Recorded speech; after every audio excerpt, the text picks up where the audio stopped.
প্রায় নিয়মিতই আসা হয়। বসুন্ধরা আসলে মার্কেটটা অনেক সুন্দর একটা মার্কেট, আর বাংলাদেশের মধ্যে একটা উন্নত একটা মার্কেট। এই কারণে মূলত আসি, এখানে আমার খুব ভালো লাগা আছে। আর তাছাড়া আমি এখানেও আগে আসছিলাম, অনেক আগে থেকে আসি, আমি সবসময় আসি, ঘুরি ফিরি দেখি। ফার্স্ট টাইম আসলাম তো অনেক ভালো। তো আমি আজকে মূলত আসছি কেনার জন্যই আসছি, মার্কেটে আসছিলাম জুতা কিনবো। তো আসলে প্রাইসটা একটু বেশি, আমার পক্ষে সম্ভব হচ্ছে না, এই কারণে আমি কিনতে পারতেছি না। তো আমার খুব ভালো লাগে বসুন্ধরা মার্কেটে আসি, আমার খুব ভালো লাগে আর কি, মানে সব দিক দিয়ে ভালো লাগে আমার। নানান মানুষ, নানান সুন্দর একটা মনোরম পরিবেশ, সুন্দর একটা পরিবেশ, আসলে খুব ভালো লাগে আমার। আসা হয়, এটা তো শপিং সেন্টার, শপিং করতে আসা হয়, ভালো লাগে।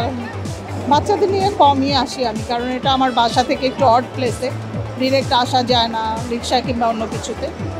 বাচ্চাদেরকে নিয়ে আমার কম আসা হয়। তো অনেকগুলো শোরুম একসাথে আছে, যে কোনো কিছু কিনতে গেলে সব ধরনের জিনিসপত্রই আছে, সেই হিসাবে ভালো।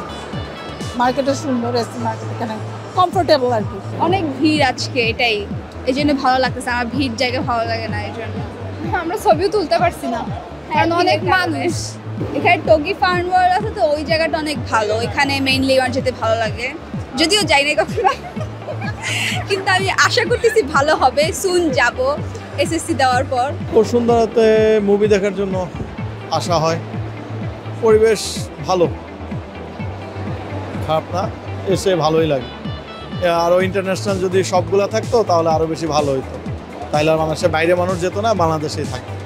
যেহেতু ফিক্সড প্রাইসের শপ, সো যেটা পছন্দ হচ্ছে ওটা ইজিলি নেওয়া যাচ্ছে, আমার মনে হয় এটাই বেশি সুবিধার। কোয়ালিটি অবশ্যই ভালো না হলে তো নিশ্চয়ই কেনা হতো না। Thank you.